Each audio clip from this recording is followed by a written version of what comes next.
أعوذ بالله من الشيطان الرجيم. بسم الله الرحمن الرحيم. الحمد لله الأول بلا أول كان قبله، والآخر بلا آخر يكون بعده، الذي قصرت عن رؤيته أبصار الناظرين، وعجزت عن نعته أوهام الواصفين. ابتدع بقدرته الخلق ابتداعا، واخترعهم على مشيته اختراعا، ثم سلك بهم طريق إرادته، وبعثهم في سبيل محبته، لا يملكون تأخيرا عما قدمهم إليه، ولا يستطيعون تقدما إلى ما أخرهم عنه. تقدست أسماؤه وتظاهرت آلاؤه، لا يسأل عما يفعل وهم يسألون. ثم شرائف صلواته ونوامي بركاته على عبده ورسوله، الخاتم لما سبق، والفاتح لمن غلق، والمعلن الحق بالحق، الدافع جيشات الأباطيل، والدامغ صولات الأطاليل، العبد المؤيد والمنصور المسدد، المصطفى الأمجد المحمود الأحمد، سيدنا ونبينا أبي القاسم المصطفى محمد، الذي بلغ الرسالة صادعا بها، وحمل على المحجة دالا عليها، وعلى أهل بيته الطيبين الطاهرين، الذين أذهب الله عنهم الرجس وطهرهم تطهيرا، ولا سيما بقية الله في الأرضين وحجته في العالمين، روحي وأرواح العالمين لتراب مقدمه فداء، واللعن الدائم على أعدائهم وغاصبي حقوقهم وجاحدي مناقبهم ومنكري فضائلهم من الآن إلى أبد الآبدين. فأعوذ بالله من الشيطان الرجيم. بسم الله الرحمن الرحيم. يا أيها الرسول بلغ ما أنزل إليك من ربك، وإن لم تفعل فما بلغت رسالته، والله يعصمك من الناس، إن الله لا يهدي القوم الكافرين. صدق الله العلي العظيم. اللهم صل على محمد وآل محمد. اللهم كن لوليك الحجة ابن الحسن صلواتك عليه وعلى آبائه في هذه الساعة وفي كل ساعة، وليا وحافظا وقائدا وناصرا ودليلا وعينا، حتى تسكنه أرضك طوعا وتمتعه فيها طويلا طويلا. اللهم صل على محمد وآل محمد وعجل فرجهم الشريف. سيدي يا أيها العزيز، مسنا وأهلنا الضر، وجئنا ببضاعة مزجاة، فأوف لنا الكيل وتصدق علينا، إن الله يجزي المتصدقين. اللهم صل على محمد وآل محمد وعجل فرجهم الشريف. معزز ناظرین، السلام علیکم و رحمت اللہ تعالی و برکاتہ۔ پروردگار عالم کے بارگاہ میں بہت بہت دعا ہے کہ پروردگار عالم ہمیں اور آپ کو رسول اللہ صلی اللہ علیہ وآلہ وسلم کے اصلی اور صحیح اور مخلص امتیوں میں اور اہل بیت طاہرین علیہم السلام کے سچے شیعوں میں حساب فرمائے، اور پروردگار عالم ہمارے دلوں میں محبت اہل بیت نبی کریم صلی اللہ علیہ وآلہ وسلم ہر روز ہر لحظہ ہر آن اس میں اضافہ فرمائے، اور پروردگار عالم ہمیں ان کی اتباع اور ان کی پیروی اور ان کی فرامین کی اطاعت کرنے کی توفیق عنایت فرمائے، اور پروردگار عالم ہمیں اور ہمارے اموات کو مغفرت فرمائے، اور دنیا میں آخرت میں پروردگار عالم نبی کریم صلی اللہ علیہ وآلہ وسلم اور امیر المؤمنین علیہ الصلاۃ والسلام صدیقہ طاہرہ فاطمۃ الزہرا سلام اللہ علیہا کی اور ائمہ طاہرین علیہم الصلاۃ والسلام کی شفاعت، ان کی رضا اور ان کی دعائے خیر اور ان کی برکات اور ان کا فضل و احسان ہمارے نصیب میں اور ہماری قسمت کر دے۔ اللہم صلی علی محمد وآل محمد۔ پروردگار عالم کے بارگاہ میں دعا ہے کہ ہمارے اموات کی مغفرت کرے، ہماری مغفرت کرے، اور ہمارے آنے والے نسلوں کو اہل بیت طاہرین علیہم الصلاۃ والسلام کے مطیع، فرمان بردار، محب اور مخلص اور ان کے فدائی و جان نثار قرار دے۔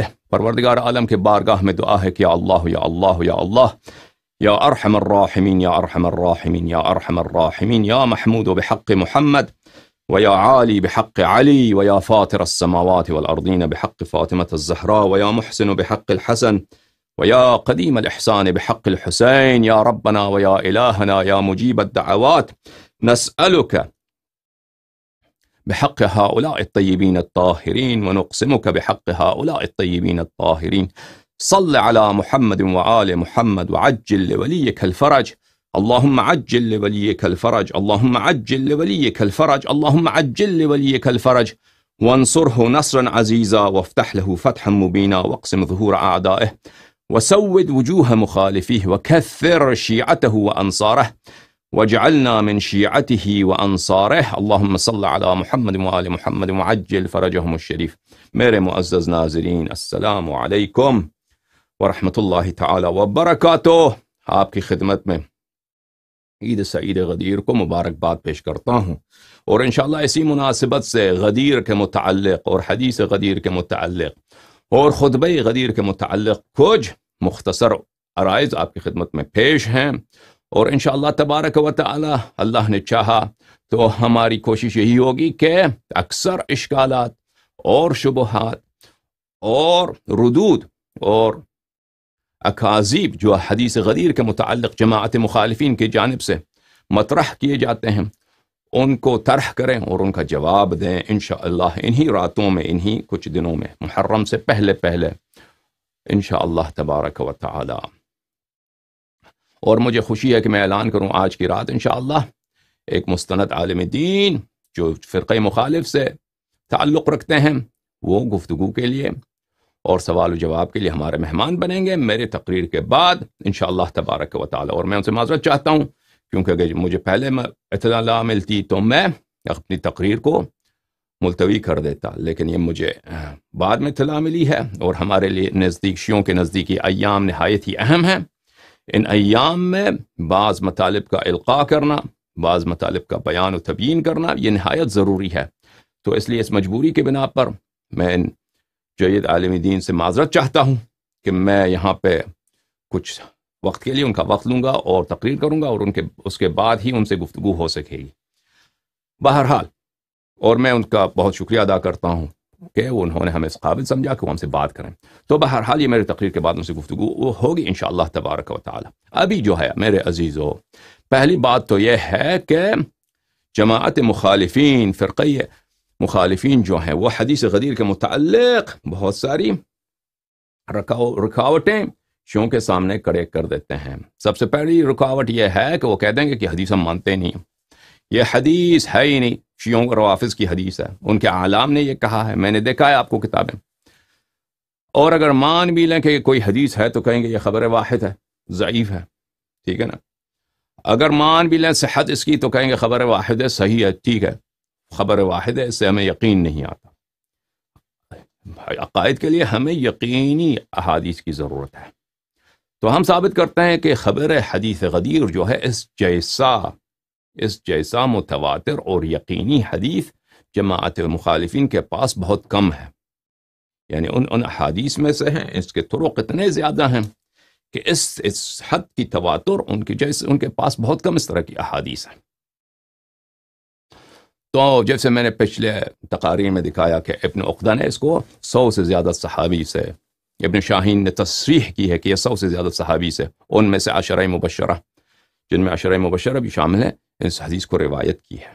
اچھا، اور میں نے بہت سارے اعلام کے اور اکابر کے اور حدیث کے مشائخ کے جو تاریخ میں، نہ کہ اس عصر میں، عبر تاریخ میں ان کا شمار طراز اول کے اکابر میں ہوتا ہے، ان کے تنصیصات اور ان کے تصریحات آپ کو دکھائی ہیں. اور انشاءاللہ تبارک و تعالی اسی طرح جب ہم دلالت پہ جائیں گے کہ حدیث شریف غدیر کی دلالت کیا اس کا مطلب یہ ہے کہ جو مجھ سے محبت کرتا ہے وہ امیر المؤمنین علیہ السلام سے محبت کرے، اس کا یہ حدیث یہی مطلب ہے یا کچھ اور مطلب ہے، تو سب شبہات کا انشاءاللہ تبارک و تعالی اس طرح ازالہ کر دیں گے، اس طرح ازالہ کر دیں کہ شیعہ انشاءاللہ فخر سے پر نکالیں اور پرواز کرنے لگیں. اور اگر مخالفین میں کوئی انصاف والا ہے تو اس کو اعتراف کرنا پڑے گا، کم از کم اگر وہ زبان سے اعتراف نہ کرے گا تو اپنے ضمیر میں ضرور اعتراف کرے گا کہ یہ حدیث غدیر یہ صریح خلافت و امامت بلا فصل میں. اچھی بات ہے عزیزوں، لیکن پہلی بات یہ ہے کہ ہم بات کرتے ہیں تواتر پر. اعلام عمریہ میں بہت سارے ہیں جنہوں نے تصریح کی ہے کہ حدیث غدیر متواتر ہیں. ان میں سے ایک ہے ملا علی قاری ہروی حنفی، اور وہ مشائخ حدیث میں بھی شامل ہیں، فقہاء میں بھی شامل ہیں، اور جماعت احناف کے بہت بڑے متکلمین میں بھی ان کا شمار ہے. یہ کتاب ہے البدر الطالع بمحاسن من بعد القرن السابع تعلیف الشوکانی، جزء اول، چھاپ دار الکتب الاسلامیہ. یہاں پہ صفحہ نمبر 445 میں ترجمہ ہے، ترجمہ عربی زبان میں، اور علماء کے اصطلاح میں ترجمہ کہتے ہیں زندگی نامہ ہے، بایوگرافی ہے، تذکرہ ہے شیخ ملا علی قاری بن سلطان محمد الحروی الحنفی کا. ولد بحرات ورحل مکہ واخذ عن جماعت من المحققین. اچھا، بہت سارے مصنفات ہیں. ایک مشکات مرقات المفاتیح جو ہے، شرح مشکات مرقات المفاتیح انہی کی تصنیف ہے. شرح الشمائل ہے جو شرح شفا ہے. بہت سارے کتب نے یہاں پہ ذکر کیا ہے. اسامی نے ان کے شان میں یہ فرمایا ہے کہ وصف الجامع للعلوم النقلیہ والعقلیہ، علوم نقلی اور عقلی کے جامع شخصیت اور متضلع من سنت النبویہ صلی اللہ علیہ وآلہ وسلم، اور حدیث کے فن میں بہت ہی ماہر. احد جماہیر الاعلام و مشاہیر اولی الحفظ والافہام. ٹھیک ہے، بہت احد مشاہیر اعلام اور صاحب حفظ اور صاحب فہم شخصیت. اچھا، ان کی تعریف اور ان کے مجد و ثنا بہت ہے، لیکن اختصار کے لیے ہم اسی مقدار پہ اکتفا کرتے ہیں. یہ کتاب ہے مرقات المفاتیح بشرح مشکات المصابیح، تالیف ملا علی القاری، جزء 11. اور اس کتاب پہ برصغیر پاک و ہند کے علماء کا بہت بھروسہ ہے مرقات المفاتیح پر. شاید عرب علماء اتنے اس پہ اعتماد نہیں کرتے، لیکن برصغیر میں یہ بہت معروف ہے مرقات. اچھا، جزء 11، چھاپ دار الکتب العلمیہ. یہاں پہ زید بن ارقم سے صفحہ نمبر 247 میں جو حدیث نقل کیا ہے مشکات میں، من کنت مولا فعلی علیہ الصلاۃ والسلام مولا. یہاں پہ اس کی شرح میں وہ کہتے ہیں والحاصل، اگلے صفحے میں جا کر صفحہ نمبر 248، والحاصل ان هذا حدیث صحیح لا مریت فی، یہ بلا شک و بلا ریب یہ حدیث صحیح ہے، اس میں کوئی شک ہی نہیں ہے.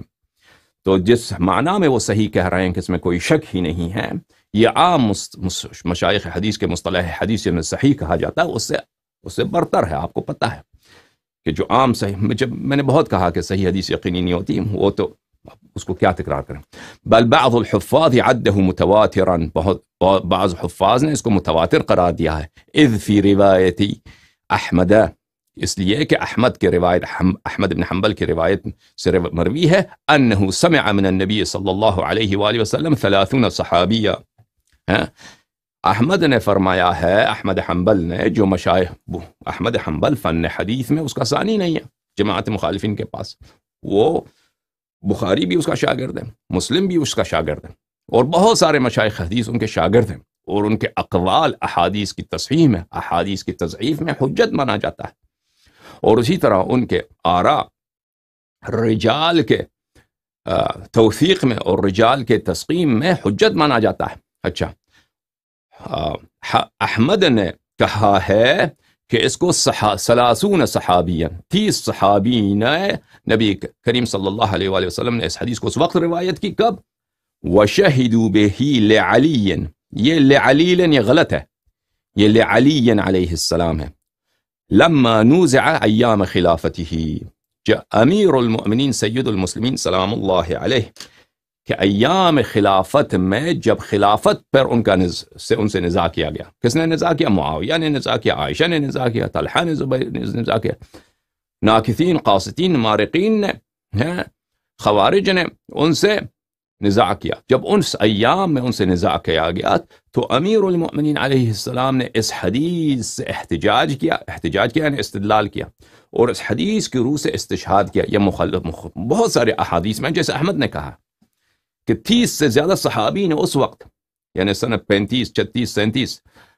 38 یعنی نبی کریم صلی اللہ علیہ وآلہ وسلم کے تقریباً یا سنہ 40 کا ہی ہے تقریباً 25-30 سال کے وفات کے بعد انہوں نے اور وہ بھی کوفے میں نہ مکے میں شہادت دی کہ ہم نے اس کو نبی کریم صلی اللہ علیہ وآلہ وسلم سے سنا ہے.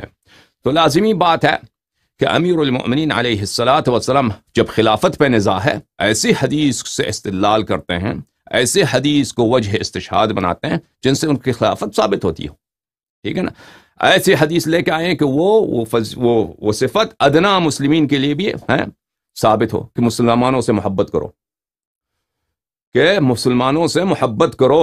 یہ تو ادنا مسلمان کے لیے بھی جیسے ابن تیمیہ نے کہا میں نے پچھلے جلسے میں آپ کو دکھایا اور جیسے البانی نے کہا یہ صفت تو من کنت مولا یہ محبوبیت کے معنی میں ہے یہ تو ادنا یا محبیت کے معنی میں ہے. یہاں پہ میں ایک نقطہ عرض کرتا چلوں کہ مولا لفظ مولا یہ محبوب کے معنی میں لغویوں نے ذکر نہیں کیا. محب کے معنی اس کے مذکور ہیں محبوب کے معنی میں یہ مذکور نہیں. اچھا وہ دلالت پہ جا کے بات کریں گے. تو جو بھی ہے یہ ادنا مسلمین سب مسلمین میں اس میں مشترک ہے. تو یہ جب خلافت پہ نزاع ہو رہی ہے وہ صفت جو گٹیا سے گٹیا مسلمان گناہگار سے گناہگار مسلمان کے لیے بھی ثابت ہے اس صفت سے استدلال کرنا یہ تو نہایت ہی بیوقوفی ہے. ٹھیک ہے نا.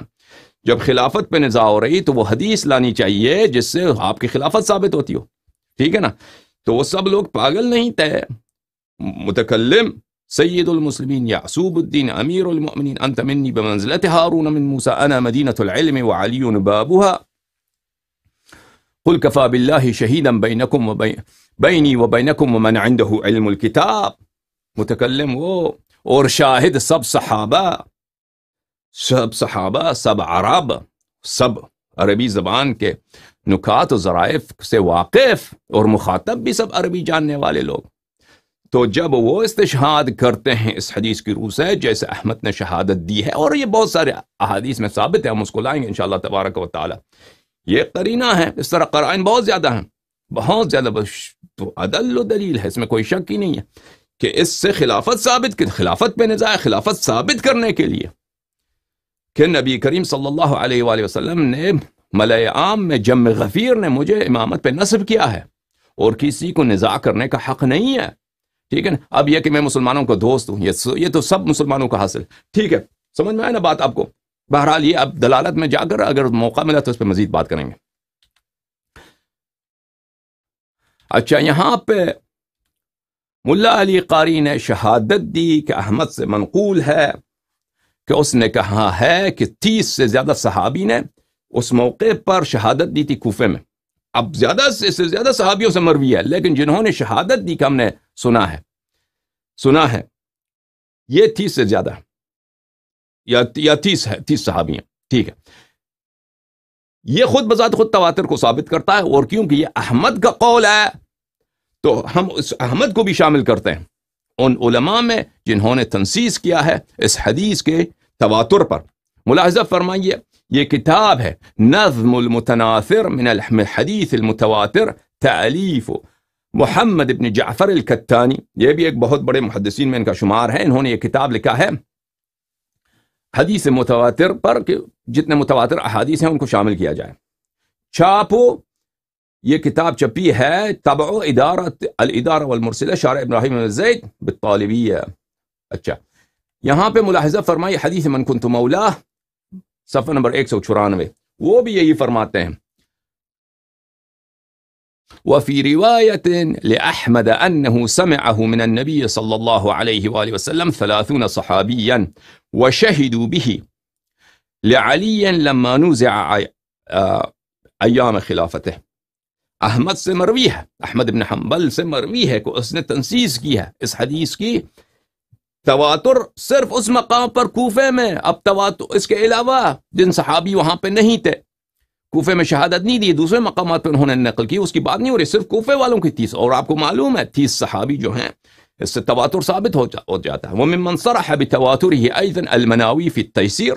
مناوی جناب عبد الرؤوف المناوی نے بھی تیسیر میں بھی اس نے تصریح کی ہے کہ یہ حدیث متواتر ہے، نقلا عن السیوطی، اس نے سیوطی سے نقل کیا جیسے میں نے آپ کو دکھایا. وشارح المواہب اللدنیہ، یہ کون ہے؟ یہ شارح مواہب لدنیہ زرقانی صاحب، زرقانی جو مواہب لدنیہ قسطلانی کی کتاب ہے، اس پہ شرح میں اس نے تصریح کی کہ حدیث متواتر ہے. وفی الصفوۃ للمناوی، بلے اور صفوہ میں، کتاب صفوہ میں مناوی نے پھر تصریح کی ہے کہ یہ حدیث متواتر ہے. اور پھر فرماتے ہیں قال الحافظ ابن حجر، فتح الباری اور میزان الاعتدال وغیرہ، تہذیب التہذیب، تقریب التقریب وغیرہ، قال الحافظ ابن حجر حديث من كنت مولاه خرجه الترمذي والنسائي وهو كثير الطرق جدا وأكثر أسانيدها صحيح وحسن.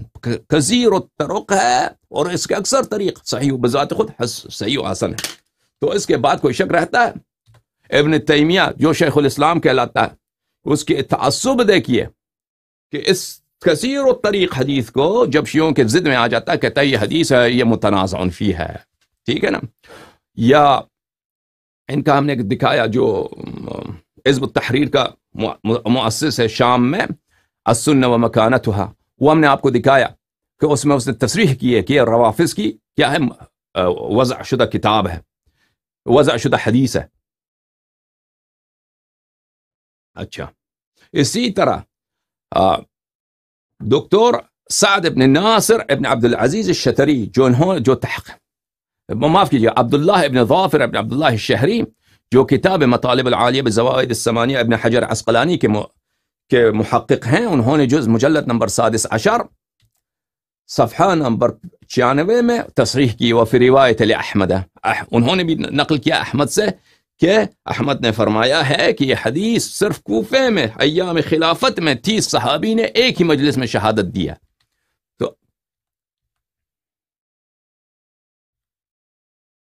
اسی طرح ابن حجر حیتمی مکی الصواعق المحرقہ میں انہوں نے بھی احمد سے روایت کی ہے.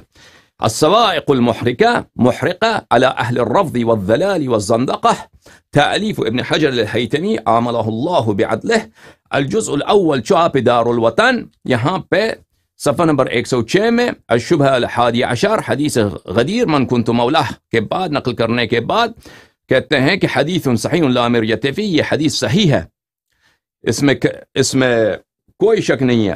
وقد اخرجہ جماعت کالترمذی والنسائی واحمد، اس حدیث کو روایت کیا ہے محدثین کے ایک جماعت نے، جیسے کہ مثلا ترمذی، نسائی، احمد بن حنبل.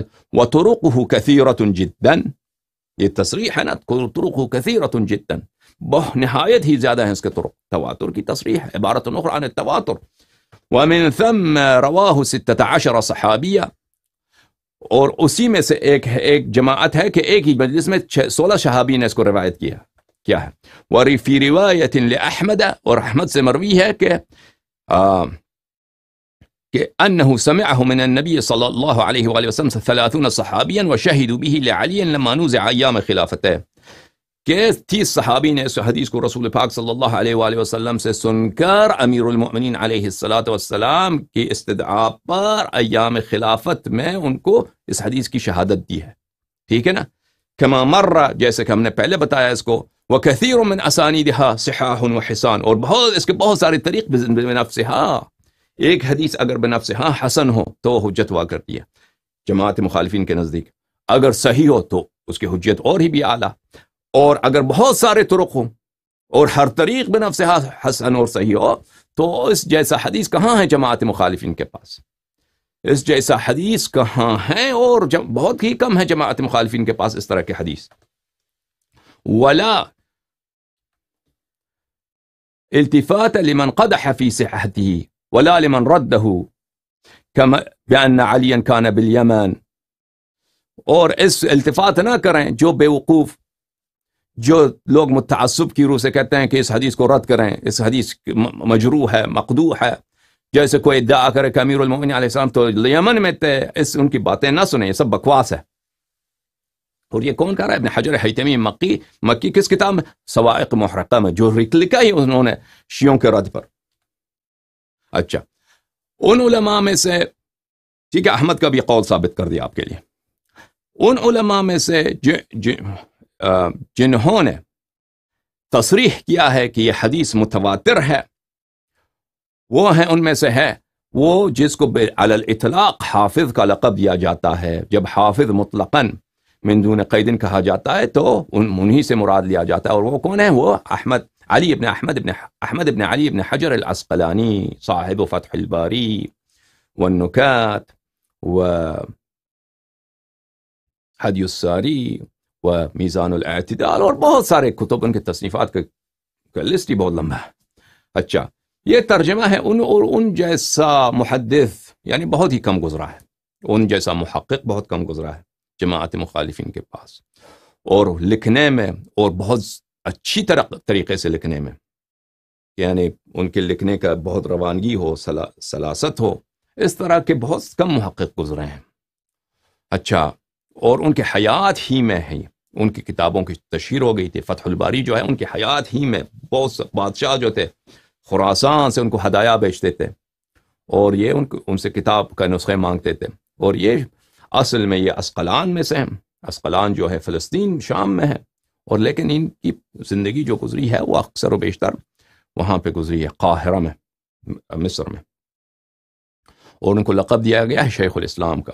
اچھا، الجواہر والدرر فی ترجمت شیخ الاسلام ابن حجر، تعلیف سخاوی ان کے شاگرد ہیں، انہوں نے اپنے استاد کے ترجمے میں، زندگی نامے میں یہ کتاب لکھا ہے۔ جزء اول چھاپ دار ابن حازم۔ الحافظ العراقی ابو الفضل العراقی، حافظ عبد الرحیم ابن الحسین العراقی، جو بہت ہی بلند پائے ابن حجر کے استاد تھے، اور یہ بہت ہی اپنے بلند پائے کے محدث ہیں۔ انہوں نے اپنے شاگرد کے شان میں کیا کیا کہا ہے، ان کی مدح و ثنا میں کیا کہا ہے۔ اچھا، انہوں نے کہا ہے مثلا تعلیق التعلیق میں، ابن حجر کو اس طرح اپنے شاگرد کو اس عنوان سے یاد کیا: صاحبنا الشیخ الامام المحدث الحافظ المتقن الرحال ابی الفضل احمد ابن علی ابن محمد العسقلانی الاصل المصری الدار الشہیر بابن حجر نفع اللہ بعلومہ۔ ٹھیک ہے نا؟ بہت۔ پھر دوسری مقام پہ اس طرح فرمایا: الشیخ الفقیہ المحدث الفاضل البارع المفید المجید لما انشأہ شہاب الدین ابی الفضل احمد۔ اچھا، اس طرح انہوں کی تعریف کی ہے، اور اس طرح پھر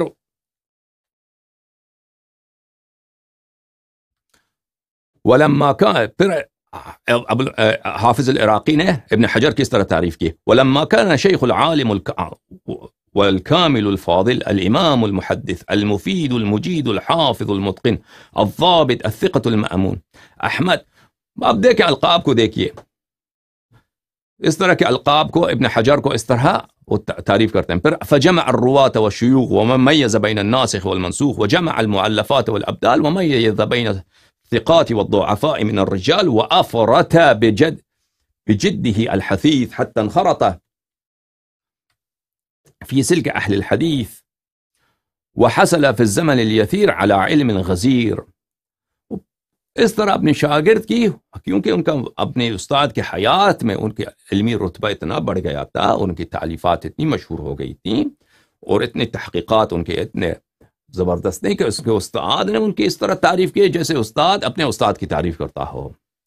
پھر فرمایا اس کے: وَهُوَ غَنِيٌّ عَنِ الْوَصِيَّةِ لِرَغْبَتِهِ فِي الْخَيْرِ زَادَهُ اللَّهُ عِلْمًا وَفَهْمًا وَوِقَارًا وَسَلَّمَهُ حَضَرًا وَسَفَرًا۔ كتبه عبد الرحيم بن الحسين بن عبد الرحمن العراقي۔ اچھا، عبد الرحمن السیوطی نے حافظ ابن حجر کو طبقات الحفاظ میں اس طرح یاد فرمایا ہے۔ یہ کتاب ہے حافظ ابن حجر طبقات الحفاظ عبد الرحمن السیوطی کی، صفحہ نمبر 522 میں فرماتے ہیں والذی اقوله ان المحدثین عیال فی الرجال وغیرها من فلول الحدیث على اربع المزی والذهبی والعراقی وابن حجر. سب محدثین عیال ہیں، محتاج ہے. کون کہتا ہے؟ حافظ سیوطی، جو جمع الجوامع حدیث کا سب سے بڑی کتاب کا مؤلف ہے. یوسف بن کمال مزی، ذہبی، عبد الرحیم العراقی اور حافظ ابن حجر عسقلانی سب کے محتاج ہیں. اور پھر اس کے زندگی نامے میں کہتے ہیں صفحہ نمبر 552 میں شیخ الاسلام و امام الحفاظ فی زمانہ و حافظ الدیار المصریہ. ترجمہ کرنے کی ضرورت نہیں، پتہ چل جاتا آپ کو. بل حافظ الدنیا مطلقہ، بالاطلاق جب ہم حافظ کہتے ہیں تو اس سے مراد کون ہوتا ہے؟ حافظ ابن حجر. اچھا، اس سے روایت ہے کہ اس نے حافظ ابن حجر گیا نے حج پہ گیا تھا، وہاں سے جوانی میں نوجوانی میں زمزم کا پانی پیا اور دعا کی اللہ سے کہ اللہ مجھے ذہبی کا رتبہ عنایت فرما. تو سیوطی فرماتے ہیں فبلغها وزاد علیہا، کہتے ہیں کہ یہ حافظ ابن حجر نے سیوطی کا مرتبہ حاصل کیا، معاف کیجیے، حافظ ابن حجر نے ذہبی کا مرتبہ حاصل کیا اور ذہبی سے بھی بلند چڑھ گئے مقام پر، اس سے بھی انہوں نے زیادہ ترقی کی. پھر فرمایا وصنف التصانيف التي عم النفع بها كشرح البخاري الذي لم يصنف احد في الاولين ولا في الاخرين مثله. یہ خود بھی اس کے پاس شرح بخاری ہے. عبد الرحمن سیوطی کے پاس التوشیح ہے، ظاہر توشیح فی شرح الجامع الصحیح، سیوطی صاحب کی شرح بخاری پر. لیکن وہ فرماتے ہیں کہ جو حافظ ابن حجر کی جو شرح ہے اس جیسا شرح نہ پہلے والوں نے لکھا ہے نہ اس کے بعد آنے والے نے لکھا ہے. اور تقریباً سب محققین کا اجماع ہے کہ فتح الباری بخاری کی بہترین شرح ہے.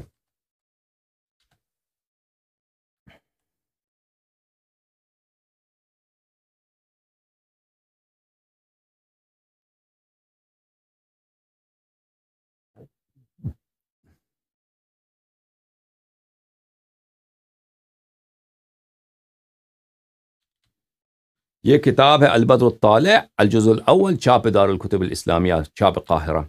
یہاں پہ صفحہ نمبر 87 میں حافظ ابن حجر کا ترجمہ ہے. اس میں یہاں پہ فرماتا ہے وشهد له بالحفظ والاتقان القريب والبعيد والعدو والصديق حتى صار اطلاق لفظ الحافظ عليه كلمة اجماع. کہتے ہیں کہ یہ اجماع ہو گیا ہے کہ حافظ، جب ہم مطلق کہتے ہیں کہ حافظ نے یہ کہا، حافظ نے فرمایا، تو اس سے مراد حافظ ابن حجر ہی ہوتا ہے.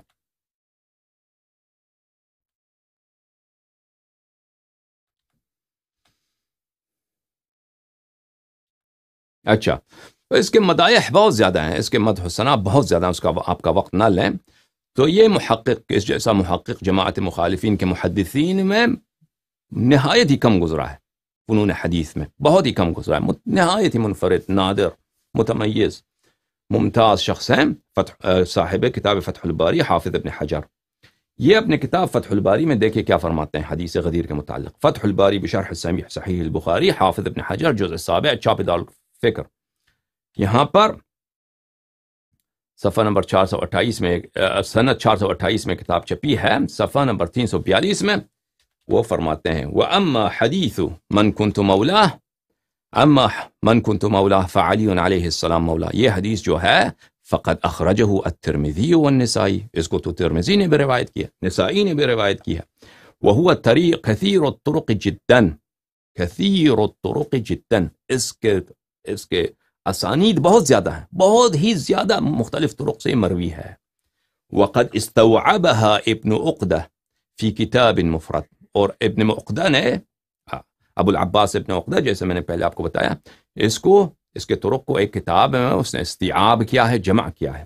وَكَثِيرٌ، اس کے طرق بہت زیادہ ہیں اور بہت سارے اس کے ایسے طرق ایسے ہیں کہ بِنَفْسِهَا.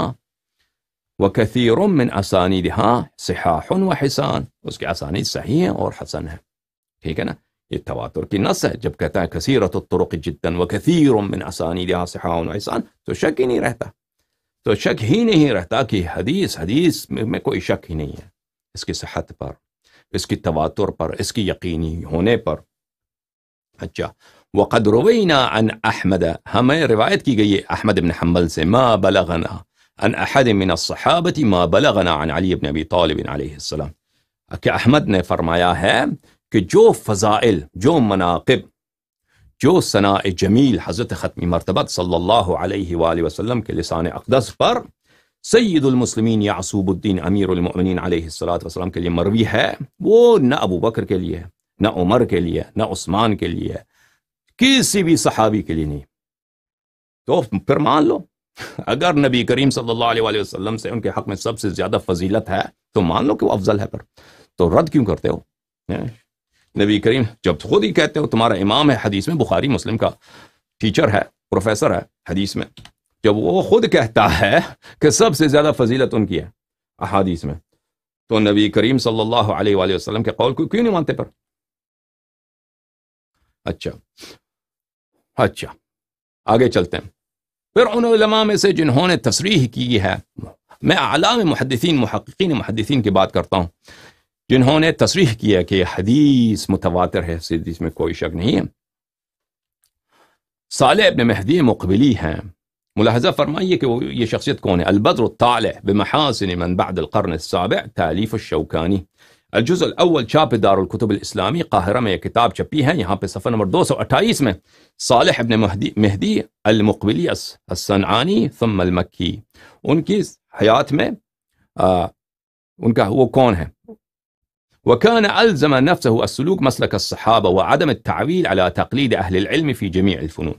ان کی زندگی بالکل زہد میں، پارسائی میں صحابہ جیسا تھا، اور یہ کسی بھی علم میں کسی کی تقلید نہیں کرتے تھے، نہ فقہ میں، نہ عقیدے میں، نہ حدیث میں، کسی فن، ہر فن میں یہ خود اپنی تحقیق پہ بھروسہ کرتے تھے، اور کسی کا ان کے محاسن و تعریف بہت ہیں. وہ مکے میں رہے اور مکے میں آخر تک رہے، اور بہت سارے مکے کے مشائخ سے ان کے مختلف موضوعات پر انہوں نے کتاب لکھی ہیں، ان کے رد پر، ان کی تائید پر. بہرحال یہ کتاب ہے الابحاث المسندہ، الابحاث المسددہ فی علوم متعددہ، تألیف الامام العلامہ المجتہد صالح ابن مہدی ابن علی ابن عبداللہ المقبلی الربیعی. اچھا، طبع مکتبۃ الجیل الجدید، یہ کتاب چھپی ہے صنعاء میں سنہ 2007 میں. یہاں پہ ملاحظہ فرمائیے، صفحہ نمبر 344 میں فرماتے ہیں من شواہد ذلك ما ورد في حق علي وهو على عد حدته متواتر معنا. کہتے ہیں کہ ایک حدیث کے متعلق بات کر رہے ہیں، کہتے ہیں اس حدیث کے شاہد میں لے کے آتا ہوں، اور یہ شاہد بنفسها اپنی مقام پر، ما غض النظر، ما قطع النظر عن بقیت الامور، یہ بنفسها متواتر معنوی ہے. ومن اوضح معنى واشهره روایتا، اور یہ سب احادیث سے معنی میں زیادہ واضح تر اور شہرت میں سب سے زیادہ مشہور تر ہے. وہ کون سی حدیث ہے؟ حدیث من کنت مولا فعلی علیہ السلام مولا. وفی بعض روایات زیادت، اور اس میں بعض روایت میں یہ زیادہ نقل کیا گیا اللہم والی من والا وعاد من عادا، اور بعض دوسرے میں یہ بھی زیادہ ہے وانصر من نصر وخذل من خذلہ. وطرقه کثیرۃ جدا، اور اس کے طرق بہت زیادہ ہیں، اس کے طرق کثیرۃ جدا، تصریح کے تواتر پر، تصریح کے کثیرت طرق ہونے پر. ولذا ذهب بعضهم انه متواتر لفظا فضلا عن المعنى، لذا بعض علماء نے تصریح کیا ہے کہ متواتر لفظی ہے، متواتر لفظی ہے، نہ صرف یہ متواتر ہے معنوی، متواتر لفظی ہے. وعزاه السيوطي في الجامع الكبير الى احمد ابن حنبل، سیوطی نے اس کو اپنے جمع الجوامع میں اس حدیث کو نسبت دیا ہے احمد سے، حاکم سے، ابن ابی شیبہ سے، طبرانی، ابن ماجہ، ابن قانع، ترمذی، نسائی، ابن ابی عاصم شیرازی، ابو نعیم، ابن عقدہ، ابن حبان، خطیب سے، خطیب بغداد سے.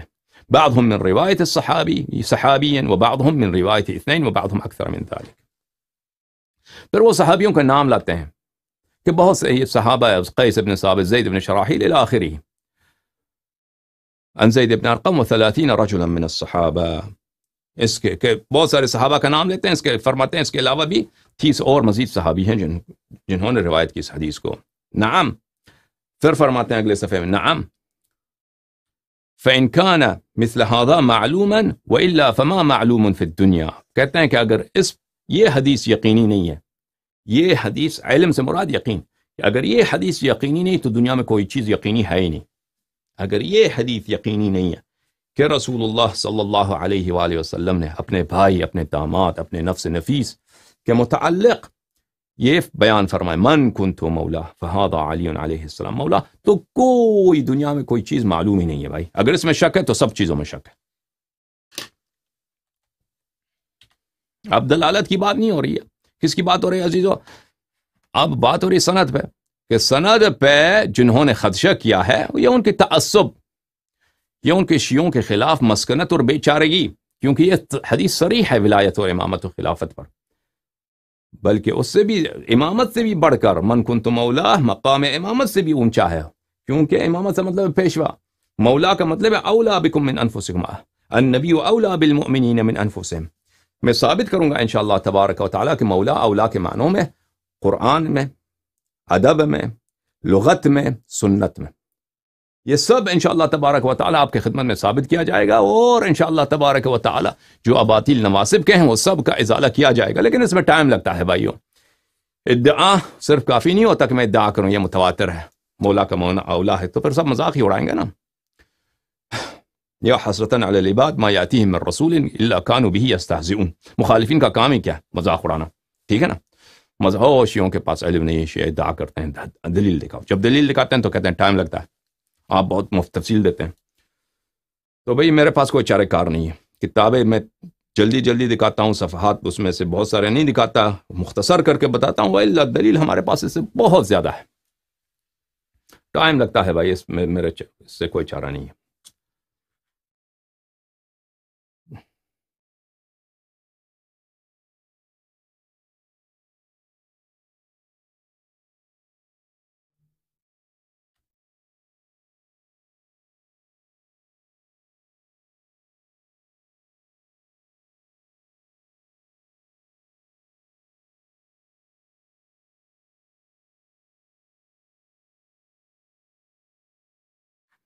اچھا، ان اعلام میں سے جنہوں نے محدثین کے اعلام میں سے، حدیث کے محققین میں سے جنہوں نے تصریح کیا ہے کہ یہ حدیث متواتر ہے، وہ اللہ آپ کا بھلا کرے محمد ابن اسماعیل الصنعانی ہے، الامیر محمد ابن اسماعیل الصنعانی. ملاحظہ فرمائیے، کتاب ہے البدر الطالع بمحاسن من بعد القرن السابع، تالیف الشوکانی، جزء الثانی. یہ صفحہ نمبر 123 میں السید محمد ابن اسماعیل الصنعانی کا، المعروف بالامیر، الامام الکبیر، المجتہد المطلق، صاحب التصانیف، بلی وتفرد برئاسة العلم في صنعاء وتظاهر بالاجتهاد وعمل بالأدلة ونفر عن التقليد. یہ اجتہاد مطلق کے مرتبے پہ پہنچ گئے تھے، وہ کسی کے مقلد نہیں تھے، اور صنعاء یمن میں علم کے کیا تھے؟ علماء کے سب سے بڑے عالم تھے، رئیس تھے. یہ کتاب ہے ان کی توضیح الافکار فی شرح تنقیح الانظار، ابن حجر کی کتاب کی شرح للامیر محمد بن اسماعیل الامیر الصنعانی، مجلد الثانی، چھاپ مکتبۃ الرشد، ریاض، سعودی عرب میں یہ کتاب چھپی ہے. یا ملاحظہ فرمائیے یہاں پر حدیث صحیح، حدیث حسن ان کی شرح کرتے ہوئے بلی فرماتے ہیں وفی لفظ مولا حدیث، لفظ مولا میں ایک حدیث آیا ہے، من کنت مولا فعلی علیہ السلام مولا، اخرجہ جماعت من ائمۃ الحدیث. کئی ایک محدثین نے اس حدیث کی روایت کی، احمد، حاکم، ابن عباس روایت کی، ابن شیبہ، فلان فلان نے روایت کی ہے. واخرجہ ائمۃ لا یأتی علیہم العد، اور اتنے علماء نے روایت کی ہے اس حدیث کو کہ اس کی کوئی حساب نہیں ہے. عن جماعت من الصحابہ، صحابہ کے ایک بہت تعداد سے. وقد عدہ ائمۃ من المتواتر، اور بہت سارے علماء نے اس حدیث کو حدیث متواتر شمار کیا ہے. یہ کتاب ہے اصول الفقہ المسمى اجابۃ السائل، شرح بغیۃ العامل، تالیف المحدث محمد بن اسماعیل الامیر الصنعانی. واما التواتر المعنوی، تواتر معنوی میں سے کیا مراد ہے؟ اس کی مثال دیتے کہتے ہیں کہ ومن ذلك حدیث من کنت مولا فعلی علیہ السلام مولا. متواتر احادیث میں ایک مثال یہی ہے، حدیث من کنت مولا. فإن له 150 طریقا، اس سے 150 طریق سے 150 طرق سے مروی ہے، 150.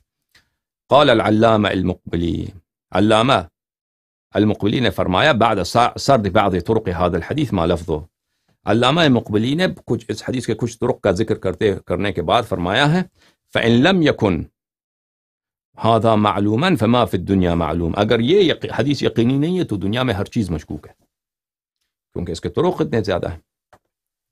وجعل هذا الحديث في الفصول من المتواتر لفظا، اور کتاب فصول میں اس حدیث کو متواتر لفظی قرار دیا ہے۔ وكذلك حديث المنزلة، اور اسی طرح حدیث منزلت کو متواتر قرار دیا ہے۔ حدیث منزلت تو بخاری میں بھی ہے۔ وهو قوله صلی اللہ علیہ وآلہ وسلم لعلی رضی اللہ عنہ انت منی بمنزلته ہارون من موسیٰ، آپ مجھ سے ہیں جیسے ہارون موسیٰ سے ہیں۔ اچھا، حدیث منزلت کو متواتر قرار دیا۔ مزے کی بات یہ ہے جب شیعوں کے مقابلے میں آتے ہیں نا تو حدیث منزلت کو بھی شک کرتے ہیں، جیسے کون؟ جیسے ابکار الافکار میں کس نے اس کو رد کیا ہے؟ ہاں، سیف آمدی نے رد کیا ہے، اور بہت سارے علماء نے پھر اس کی تقلید کرتے ہوئے اس حدیث کو رد کیا ہے، حالانکہ یہ متواتر ہے، اور متواتر حدیث ان کا اپنا اجماع ہے، متواتر حدیث کا رد کرنا کفر ہوتا ہے۔ یہ کتاب ہے الروضة الندیہ شرح التحفة العلویہ، تالیف محمد بن اسماعیل الامیر الصنعانی۔ یہ کتاب چھپا ہے صنعاء میں، یہاں پہ صفحہ نمبر 184 ہے۔ پھر صفحہ نمبر 185 میں فرماتے ہیں وحدیث الغدیر متواتر عند اکثر ائمة الحدیث، حدیث غدیر کیا ہے؟ اکثر ائمہ غدیر حدیث کے نزدیک متواتر ہے، یقینی ہے۔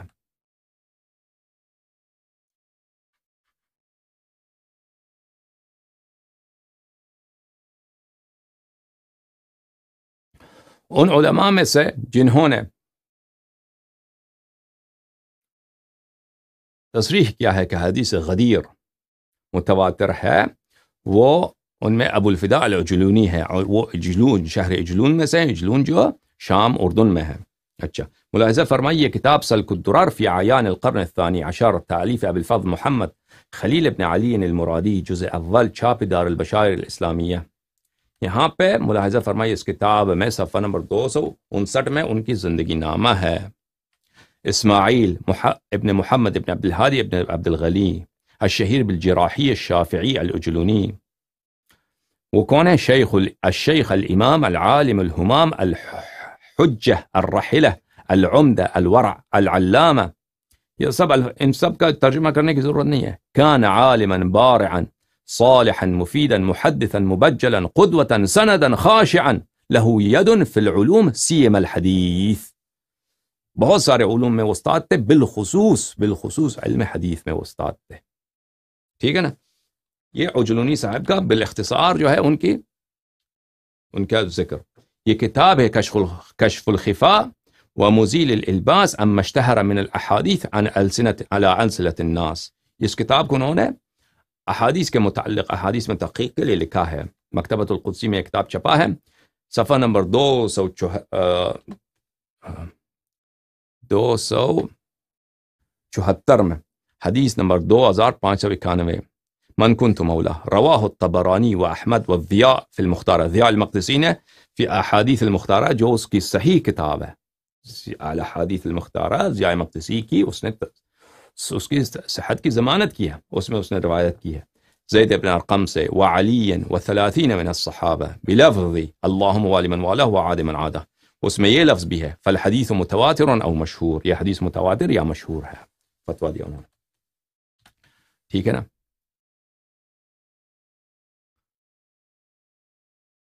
ان علماء میں سے جنہوں نے اس حدیث کے تواتر پہ تصریح کیا ہے وہ ہیں محمد ثناء اللہ العثمانی الحنفی المظہری۔ ملاحظہ فرمائیے تفسیر المظہری ہے، جزء 13 طبع دار احیاء التراث العربی، یہاں پر صفحہ نمبر 163 میں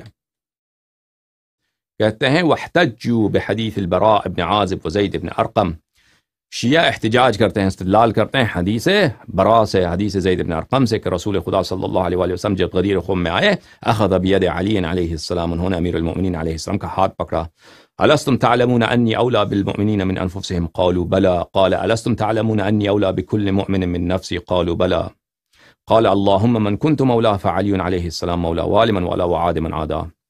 شیعہ اس حدیث سے، حدیث غدیر سے کہ نبی کریم صلی اللہ علیہ وآلہ وسلم نے ہاتھ اٹھایا اپنے بھائی کا اور فرمایا کہ کیا آپ کو پتہ نہیں ہے انا انی اولا بالمؤمنین من انفسہم، کیا آپ کو پتہ نہیں ہے کہ میں اولا ہوں آپ پر آپ کے نفوس سے، یعنی میں جو کروں مجھے اللہ نے اختیار دیا، آپ کے نفوس میں جو تصرف کروں مجھے اختیار ہے. انہوں نے کہا جی ہاں النبی اولا بالمؤمنین من انفسہم، ہم شہادت دیتے ہیں. تو پھر انہوں نے کہا من کنت مولا فعلی علیہ السلام مولا. اب ہم ثابت کریں گے انشاءاللہ تبارک و تعالی آنے دنوں پر کلمہ مولا اولا کے معنی میں ہے لغت، ادب، قرآن سنت، لغت، ادب، قرآن سنت کی روح سے ہے. انشاءاللہ تبارک و تعالی بہت زیادہ آپ کی خدمت میں انشاءاللہ دکھائیں گے، اور سب مخالفین کے کتب سے، کوئی ضرورت نہیں ہے شیعوں کے کتب دکھانے کی. تو اس کے بعد عمر آئے، فقال له هنيئا يا ابن ابی طالب اصبحت وامسيت مولا كل مؤمن ومؤمنہ. عمر آئے اور کہا کہ بلے ہنیئا یا ابن ابی طالب، تجھے مبارک ہو. نعم، یہ مومنین کا دوست ہے، امیر المؤمنین علیہ السلام مومنین کے دوست ہیں. یہ تو سب میں نے کہا نا، بنگالی کالا مسلم ہو، چائنیز مسلم ہو، جو مسلمان اس کو کیا سمجھتے ہیں، کم سمجھتے ہیں. مثلا ویسے بنگالی مسلمان ہمارے بھائی ہیں سرانکوں پر، لیکن مسلمانوں میں جو ہے نسل پرستی تو ہے نا، کالوں کو وہ کم سمجھتے ہیں.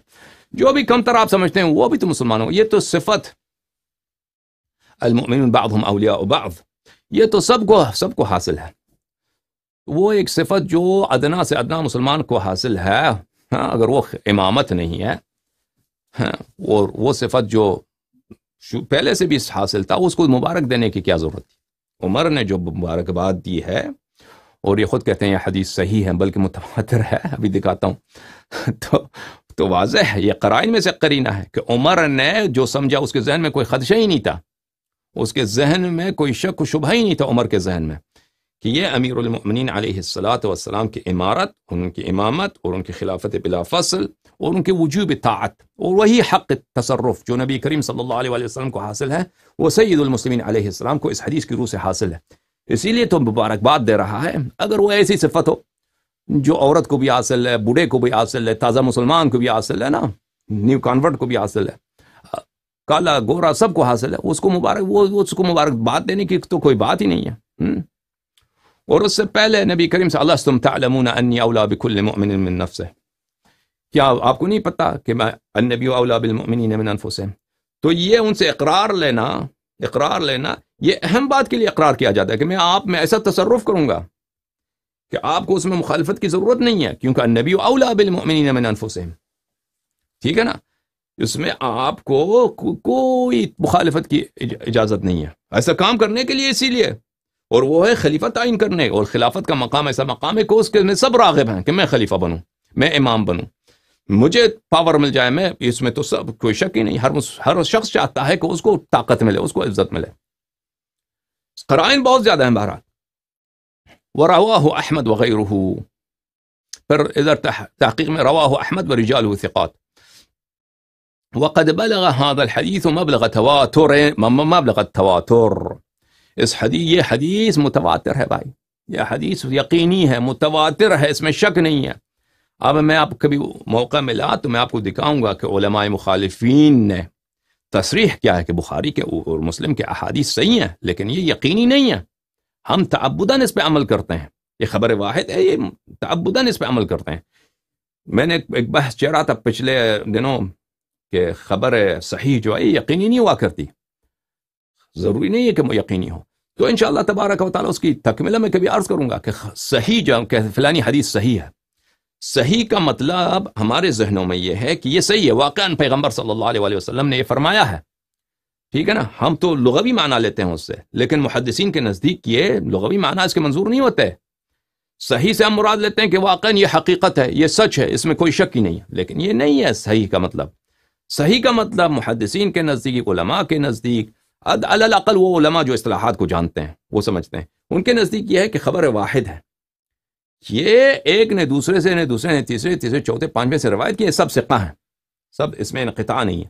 تو اس طرح اگر ہو، اس طرح تو وہ تعبداً حجت ہوا کرتی ہے، نہ کہ وہ یقینی ہو ضروری طور پر. ہاں شواہد ہوں، قرائن ہوں اتنے زیادہ کہ وہ یقین آ جائے انسان پہ تو وہ متواتر یقینی بن جاتا ہے. وَإِلَّا وہ تعبداً دلیل خاص ہے کہ ہم نے اس پہ عمل کرنا. وہ دلیل خاص کیا ہے؟ وہ آئے نفر ہے، اور میں آئے نفر کو بتایا آپ کو، اس کا تعلق ہی نہیں ہے اس بات سے. یہ علماء کی بیچارگی ہے کہ ظن پہ کیوں عمل کرتے ہیں، گمان پہ کیوں عمل کرتے ہیں، یقین تو ہے نہیں. تو وہ ان کو کوئی دلیل نہیں ملی، وہ ایک آیت لے کے آئے قرآن سے، آئے نفر کو، جو اس سے اس موضوع پہ ہے ہی نہیں. ٹھیک ہے نا، کہتے ہیں اس سے دلالت. بہرحال وہ بھی ہمارا ٹاپک نہیں ہے. رواہ جمع من المحدثین فی الصحاح والسنن والمسانید برواية نحو من 30 صحابہ من اصحاب رسول اللہ صلی اللہ علیہ وآلہ وسلم. جمع من المحدثین نے صحاح میں، سنن میں، مسانید میں 30 سے زیادہ صحابی کو، 30 کے لگ بھگ صحابی سے روایت کی ہے. اور پھر وہ صحابے کا نام لے کے آتے ہیں. پھر کہتے ہیں کہ قالت الروافض، اگلے صفحے میں فرماتے ہیں قالت الروافض، روافض کہتے ہیں هذا حدیث غدیر خم نص جلی فی خلافت علی رضی اللہ عنہ. یہ حدیث نص جلی ہے خلافت پر، اور ہم اس کو نہیں مانتے، ہم اس کو نہیں مانتے کہ یہ نص جلی ہو، نہیں، یہ کسی اور معنی پہ دلا. وہاں پہ جھگڑا تھا، وہاں پہ ناراضگی تھی، اس کو دور کرنے کے لیے. اب بتائیں، آئیں گے انشاءاللہ تعالی. کوئی جھگڑا، کوئی ناراضگی، یہ سب جھوٹ ہے بھائی. وہ جھگڑا وہ 2 سال پہلے کی بات ہے، یمن کے سفر کی. وہ انشاءاللہ تبارک و تعالی وہ بتائیں گے. وہ رسول پاک صلی اللہ علیہ وسلم نے اسی وقت مجلس میں ان کا جواب دیا تھا. اچھا، ان علماء میں سے جنہوں نے تصریح کی ہے کہ یہ حدیث متواتر ہے میرے عزیزو، کون ہے؟ جناب البانی ہیں، محمد ناصر الدین الالبانی. یہ البانیہ جو یورپ میں ملک ہے، وہاں پہ مسلمان کچھ ہیں صوفی مسلک کے. یہ عثمانی خلافت کے دور میں جب یورپ کا کافی حصہ ترکوں نے فتح کیا تھا، تو اس زمانے میں یہاں پہ کافی لوگ مسلمان ہو چکے تھے یورپ میں، جیسے بوسنیا میں مسلمان ہیں. وہ اتراک ترکوں کے حکومت کے زمانے سے مسلمان ہیں. اچھا، تو یہ ان کا اصل وہاں سے ہے، البانیہ سے. اور یہ شام میں بستے تھے، دمشق میں، اور اسی لیے ان کو اپنے آپ کو البانی کہتے ہیں کہ میرا اصل البانیہ سے ہے. اور یہ نہایت ہی کٹر انٹار شیعہ، اتنا متعصب اور اتنا جھوٹا اور اتنا بے شرم. سبحان اللہ، سبحان اللہ، سبحان اللہ. میں اس کے متعلق حبیب الرحمن اعظمی صاحب کی، اب لوگ مجھے نہیں کہیں گے نا کہ آپ نے کیسے کہا کہ میں حبیب الرحمن اعظمی کا ایک بات آپ کو سناتا ہوں.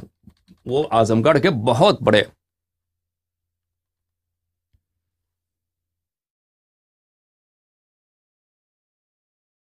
محدثین میں، اس کا بہت بڑے، بلکہ بر صغیر پاک و ہند کے بہت بڑے محدثین میں ہیں، کوئی شک ہی نہیں. بہت سارے کتب کو انہوں نے تحقیق کیا ہے.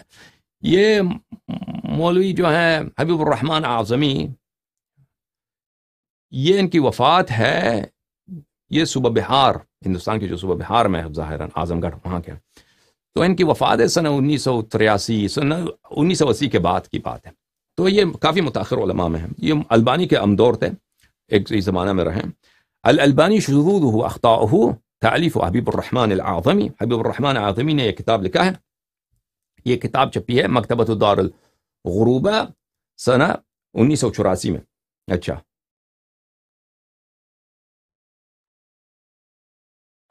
یہاں پہ صفحہ نمبر 30 میں کہتے ہیں وقد أكثر الألباني من تحسين الأحاديث لشواهدها أو متابعاتها الضعيفة حتى لقد أعياني أن أنقلها برمتها وقد يمل القارئ من قراءة ما نقلت منها مع أنه قليل جدا. کہتے ہیں البانی کی کیا بات کروں، یہ کوئی ایک جب اس کا دل چاہتا ہے کہ اس حدیث کو میں نے صحیح ثابت کرنا ہے، تو وہ کوئی شاہد کہیں سے لے کے آ جاتا ہے. وہ شاہد بنفس ہاں بہت ضعیف، بہت جھوٹی، بہت کمزور حدیث، جھوٹی تو نہیں کمزور، تو اس کو لے کر کہ یہ شاہد ہے صحیح، اس لیے فتویٰ دیتا ہے فوراً کہ صحیح ہے. اور پھر سب وہابی لگ جاتے ہیں کہ وہ البانی نے تصحیح کیا، جیسے آسمان سے کوئی وحی نازل ہوئی.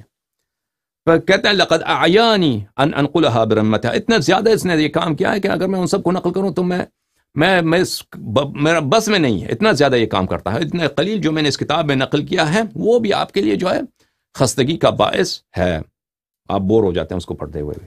وتصرفاته في هذا الباب عجيبة، اور اس کے جو فتوے ہیں جو حدیث کو صحیح کرتا ہے ضعیف کرتا ہے، یہ عجیب و غریب اس کا طریقہ کار ہے۔ حبیب الرحمن فرماتے ہیں فَتَرَاهُ يُنْقِذُ فِي الضَّعِيفَ مَا أَبْرَمَهُ فِي الصَّحِيحِ صحیحہ، سلسلہ ضعیفہ، البانی کا ایک سلسلہ ضعیفہ اور احادیث موضوعہ ہے، کہتے ہیں دیکھو کہ وہی قاعدہ جس کی روح سے اس نے بہت سارے احادیث کو سلسلہ صحیحہ میں اس نے تصحیح کیا، اسی قاعدے کی روح سے کیا کرتا ہے، یہ سلسلہ ضعیفہ میں آ کر اسی قاعدے کی روح سے اس کو کہتے ہیں یہ حدیث ضعیف ہے۔ بھائی اگر قاعدہ وہی ہے، تو نے تو اسی قاعدے کی روح سے اتنے احادیث کو، یہ تیری تعصب نے مانگا تھا، اپنی تعصب کے بنا پر، اپنی ہوائے نفس کے بنا پر تو نے تو بہت سارے احادیث کو اسی قاعدے کی روح سے تو نے تصحیح کی، اب اسی کو تو جو ہے یہاں پہ تضعیف کے لیے لے کے آیا۔ وَيُمْهِلُ الْقَوَاعِدِ الَّتِي رَعَاهَا فِي الصَّحِيحَةِ، اور وہ قواعد جو انہوں نے سلسلہ صحیحہ میں اس کی مراعات کی تھی، اس کو ضعیفہ میں جو ہے کیا ہے اس کو بھول جاتے ہیں کہ یہ قاعدہ تو بھائی میں نے وہاں پہ فَلَا يُقِيمُ لَهَا وَزْنًا فِي الضَّعِيفَةِ، وہ قواعد جن کی روح سے انہوں نے احادیث کی تصحیح کی تھی وہ بھول جاتا ہے کہ بھئی یہی قواعد جن کی روح سے ہم نے بہت سارے احادیث کی تصحیح کیا سلسلہ صحیحہ میں، انہی کی روح سے آپ کی سلسلہ ضعیفہ کی بہت سے احادیث بھی صحیح بن جاتی ہیں، لیکن ان کو بھول جاتا ہے۔ کیوں ایسا کرتا ہے؟ ہاں حبیب الرحمن اعظمی صاحب فتویٰ دیتے ہیں وَذَلِكَ لِأَنَّ التَّصْحِيحَ وَالتَّضْعِيفَ دَائِمَانِ يَكُونَانِ بِحُكْمِ شَهْوَتِهِ۔ ہاں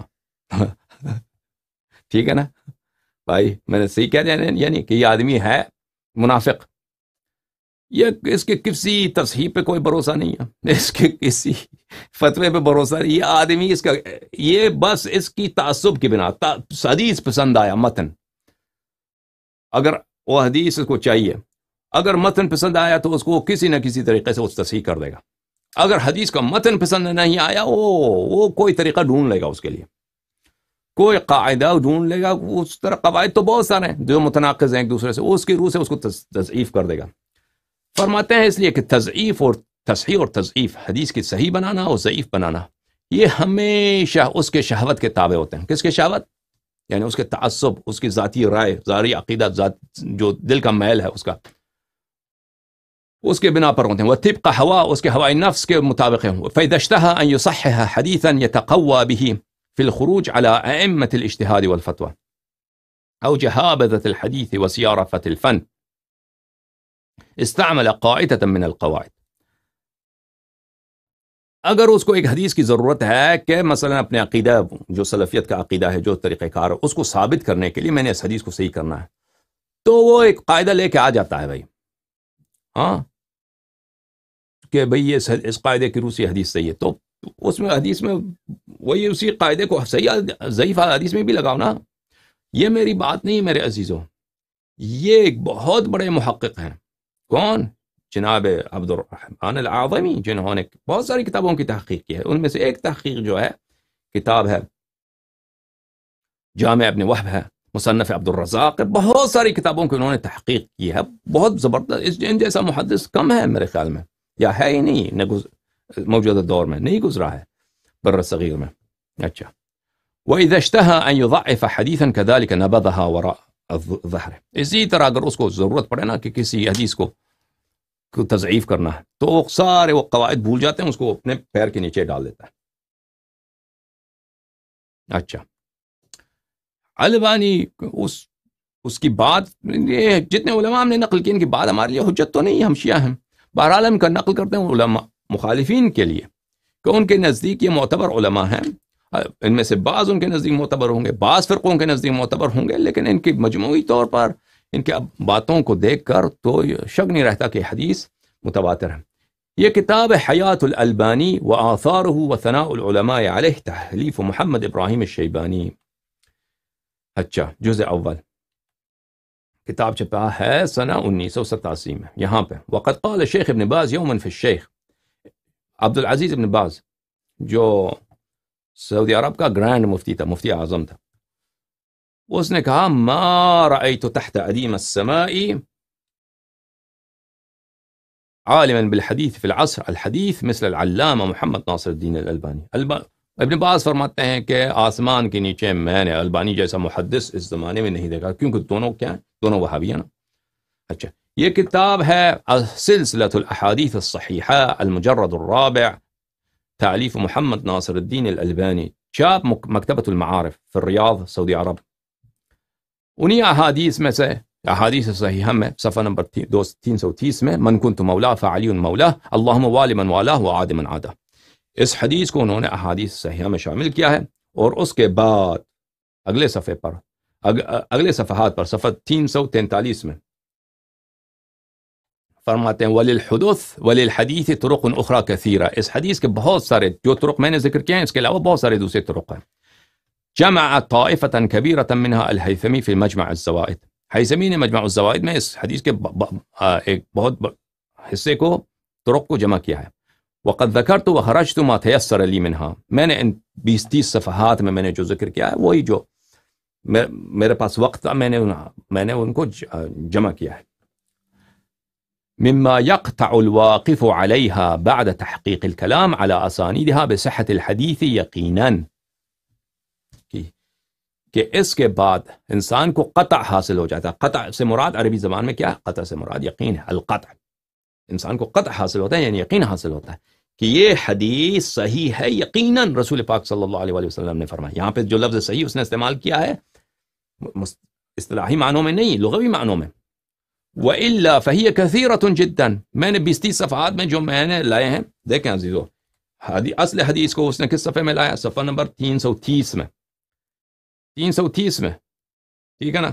اور یہ بات ہو رہی ہے صفحہ نمبر 343 میں، 13 صفحوں میں اسانید کا لسٹ لے کے آیا۔ اس کے بعد وہ کہتا ہے میں نے جتنا میرے پاس وقت تھا میں نے لایا، اس حدیث کے طرق بہت زیادہ ہیں۔ اور ابن عقدہ نے اسی حدیث پہ کتاب لکھا ہے۔ حافظ ابن حجر نے کہا منہا صحاح و منہا حسان، حافظ ابن حجر نے کہا ہے کہ ابن عقدہ کے احادیث جو ہیں صحیح اور حسن ہیں۔ جملۃ القول، خلاصہ کلام، ان الحديث الترجمہ حدیث صحیح بشطريه بل الاول منه متواتر عنه كما يظهر لمن تتبع اسانیدہ وطرقه، یہ حدیث کے دونوں فقرے صحیح ہیں۔ من كنت مولا فعلی مولا، یہ بھی صحیح متواتر صحیح ہے۔ اور جو دوسرا فقرہ ہے اللہم والی من والا وعاد من عادہ، یہ بھی صحیح ہے۔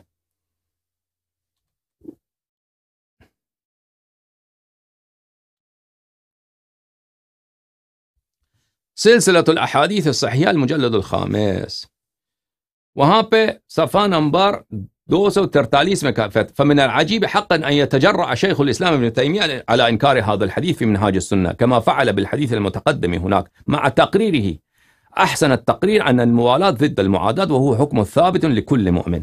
کہتا ہے تعجب ہے ابن تیمیہ سے کہ تو نے کیسے حدیث ولایت کی تو نے رد کیا، تجھے تو پتہ ہے، ذلیل آدمی، تجھے ابن تیمیہ تجھے تو پتہ ہے۔ تعجب ہے کہ اس نے کیسے، مجھ کوئی تعجب نہیں ہے بھائی۔ ابن البانی، وہ شیعوں کے خلاف جب تم لوگ آ جاتے ہو تو متواتر حدیث، صحیح حدیث، آیت قرآن سب بھول جاتے ہو۔ ٹھیک، کوئی تعجب نہیں۔ کہتے ہیں اس نے شرح تو صحیح کی ابن تیمیہ نے کہ یہ یہاں پہ مولا کا مطلب یہ کیا ہے، موالات معادات کے ضد میں، یہ امیر المومنین علیہ السلام آپ کے دوست ہیں، یہ تو سب ثابت لکل مومن، یہ ایسا حکم ہے جو ہر مومن کے لیے ثابت ہے، مشترک ہے، کوئی خاص بات تو ہے ہی نہیں، تو پھر کیوں، اگر کوئی خاص بات نہیں ہے تو کیوں تم نے انکار کیا ہے اس حدیث کا؟ ابن تیمیہ کو کہہ رہا ہے۔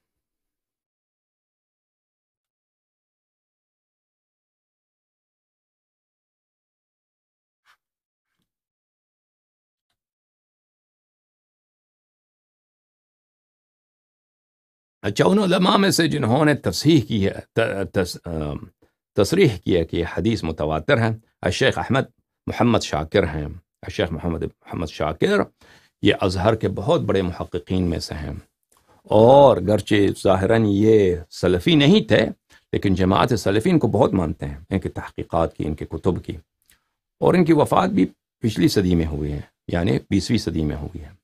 یہ کتاب ہے من العلماء الرواد فی رحاب الازہر، تالیف الشیخ محمد عزت تحتاوی، یہ ٹٹا سندھ کے عالم ہیں، انہوں نے کتاب لکھا ہے۔ الشیخ احمد محمد شاکر اس کے متعلق فرماتے ہیں کان عالما فی فنون کثیرہ فهو فقیہ ومحقق وعدیب وناقد ولکنہ برز فی علم الحدیث.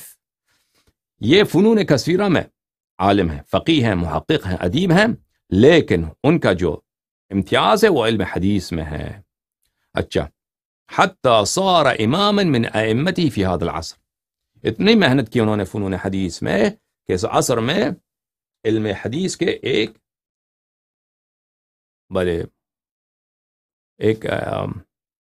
اماموں میں سے ایک امام بن گیا. ان کے نزدیک تو امام ہر ایک کو امام کہتا ہے نا، ان کے نزدیک تو امام بہت سارے. اچھا، المسند لأحمد بن محمد بن حنبل تعلیف الشیخ احمد محمد شاکر، جزء الاول، چھاپ دار الحدیث، سنہ 1416، 1995 میں کتاب چھپی ہے. حدیث غدیر قوم. اچھا، زادان روایت کرتے ہیں ابی عمر سے کہ سمعت علیا فی الرحبہ، میں نے رحبہ کوفہ میں امیر المؤمنین علیہ السلام کو سنا، وہ ینشد الناس، کہ وہ لوگوں کو پکار رہے تھے اور لوگوں کو للکار رہے تھے. من شہد، کس نے سنا ہے رسول اللہ صلی اللہ علیہ وآلہ وسلم کو یوم غدیر خم وہ یقول ما قال، کہ رسول پاک صلی اللہ علیہ وآلہ وسلم نے یوم غدیر خم کیا کہا. انہوں نے کھڑے ہو جاؤ صحابہ، بتاؤ، شہادت دو. فقام 13 رجلا، 13 لوگ وہاں پہ کھڑے ہو گئے. فشہدوا، انہوں نے شہادت دی، انہم سمعوا وهو يقول من كنت مولا فعلی علیہ السلام مولا. انہوں نے سنا، انہوں نے کہا کہ ہم شہادت دیتے ہیں کہ ہم نے یہ حدیث رسول پاک صلی اللہ علیہ وآلہ وسلم سے سنا، من کنت مولا فعلی علیہ السلام مولا. یہ اسناد کہتے ہیں یہ تو بنفس ہی یہ اسناد ضعیف ہے کیونکہ اس میں بعض راوی مجہول ہیں، لیکن واما متن الحدیث فانه صحیح ورد من طرق کثیرہ. یہ حدیث جو ہے، اس کا متن جو ہے یہ ثابت ہے، یہ ثابت ہے، اس کے بہت سارے طرق ہیں، طرق بہت زیادہ ہیں، عبارت اخرى ہیں تواتر سے.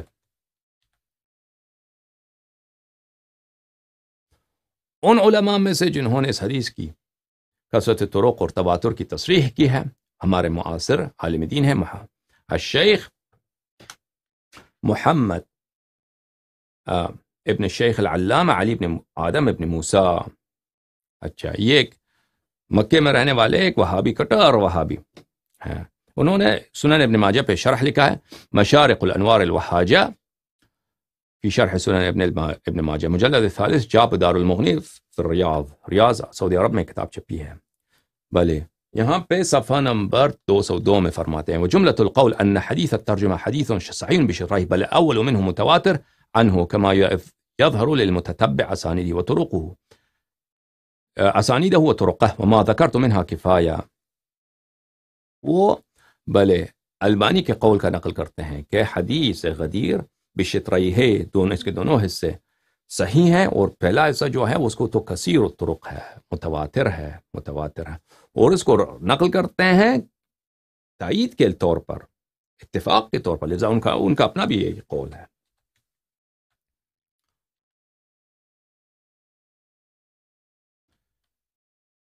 جماعت مخالفین کے محقق ہیں، ملاحظہ فرمائیے ان کا زندگی نامہ، یہ معاصرین میں سے، محققین حدیث میں سے. الشیخ، یہ ویکیپیڈیا میں، الشیخ سعد الششتری، سعد ابن ناصر ابن عبد العزیز ابو علی شثری، بل یہ عضو حیئت کبار العلماء فی مملکت العربیت السعودیہ. یہ حیئت کبار العلماء جو ہیں سعودی عرب میں، عربستان میں، سعودی عرب نہیں کہنا چاہیے، سعودی عرب غلط ہے، ایک خاندان ہے سعودی، ٹھیک ہے نا. یہ نجد و حجاز پر انہوں نے اپنے خاندان کا نام رکھا. مثلا پاکستان میں کوئی خاندان آ جائے نا، مثلا نواز شریف کا خاندان، کہتے ہیں پاکستان کا نام چینج کرو، ہمارے خاندان شریف خاندان کی شریفستان رکھ دو، تو تم کیا کہو گے؟ لعنت کرو گے نا، کہو گے کہ غلط بات. یا اگر محمد علی جناح ہے اور کہتے ہیں یہ پاکستان میں نے بنایا ہے، میں اس کو اپنے نام پہ رکھتا ہوں، اس کو چھوڑو، جناحستان رکھتے، تو آپ لوگ کیا کہتے ہیں؟ آپ کہتے ہیں وہ کرتا بھی نہیں تھا، وہ بیچارہ محمد علی جناح جو تھے وہ کچھ شریف آدمی ہی تھے، ظاہر اتنے دینی آدمی نہیں تھے، شیعہ اثنا عشری تھے، لیکن اتنے زیادہ متدین آدمی نہیں لگتے تھے، ہمیں پتہ بھی نہیں نماز پڑھتے تھے نہیں پڑھتے تھے. خدا رحمت کرے ان کو، جیسا بھی ہے، بخش دے ان کو.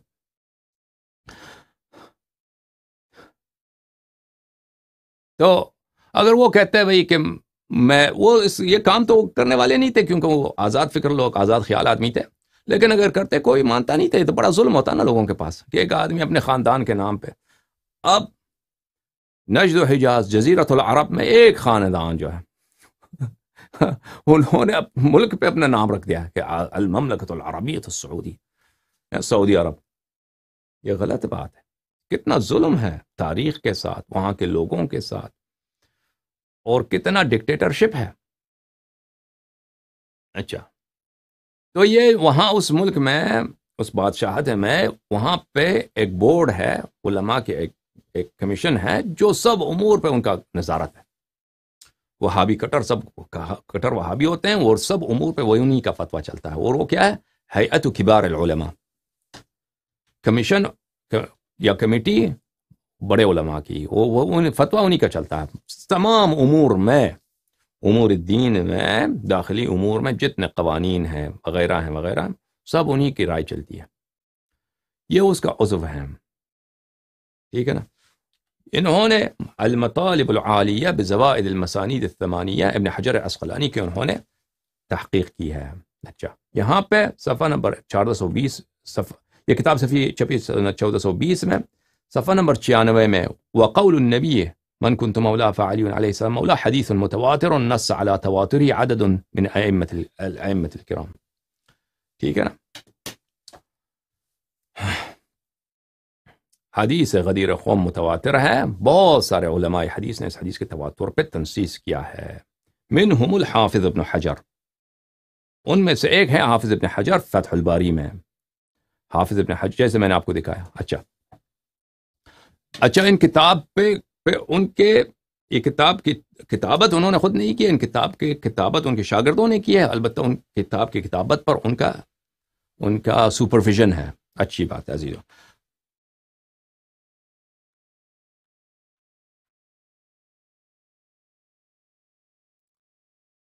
موجودہ دور میں جماعت وہابیہ کا ایک بہت بڑا محقق ہے فنون حدیث میں، شیخ شعیب الارناؤوط. انہوں نے بہت ساری کتب کی تحقیق کی ہے. یہ کتاب ہے مسند احمد بن حنبل بتحقیق الشیخ شعیب الارناؤوط، الجزء الثانی، چھاپ مؤسسۃ الرسالہ.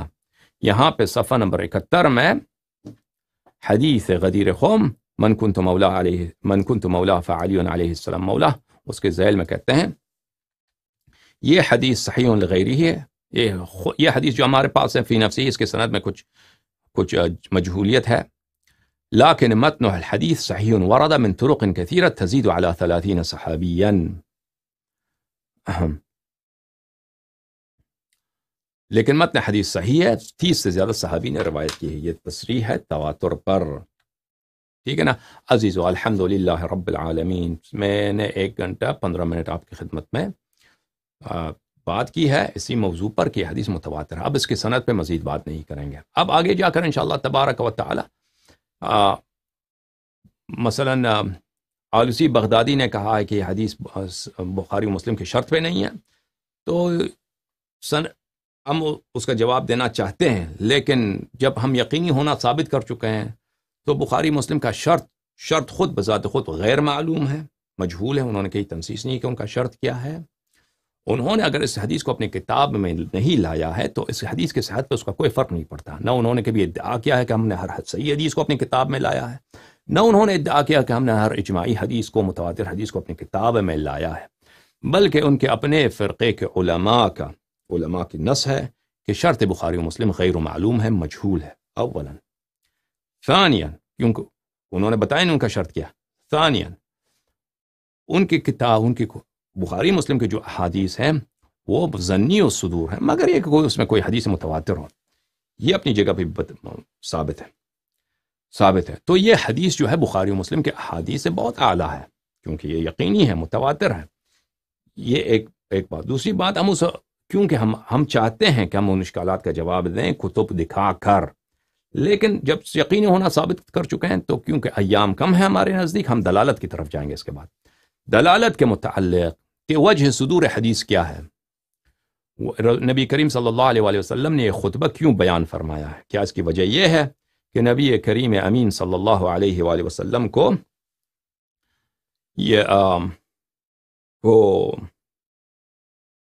یہ پتہ چل گیا تھا کہ یہاں پہ کوئی جھگڑا ہے دل گرفتگی ہے آپس میں، ناراضگی ہے، اس کو دور کرنے کے لیے یا نہیں، یہ امامت بیان کرنے کے لیے. اور یہ بیان کریں کہ مفعل کیا افعل کے مولا اولا کے معنی میں آتا ہے یا نہیں آتا، ان چیزوں کو بیان کیا جائے.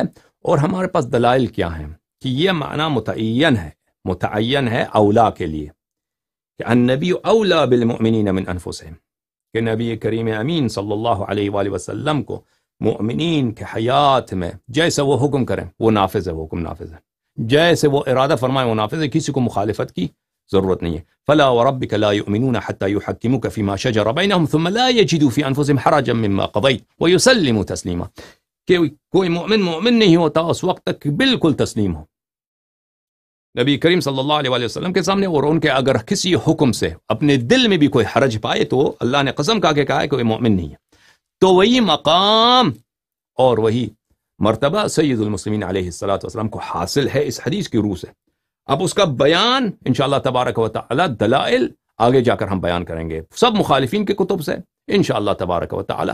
اس میں کچھ وقت لگے گا، آپ لوگ بور ہو جائیں گے، لیکن جو مومن ہیں، جو تحقیق کرنے والے ہیں، ان کے لیے بورڈم نہیں ہے. یہاں پہ بہت مسائل ناب ہیں. ناب کس کو بولتے ہیں؟ جو بہت کمیاب ہیں، بہت نفیس، بہت ہی اعلیٰ قیمتی مطالب ہیں جو آپ کو کہیں نہیں ملے گا. ہم آپ کی خدمت میں پیش کریں گے انشاءاللہ تبارک و تعالی، اور یہ اگلے حلقات میں آپ کی خدمت میں پیش کیا جائے گا.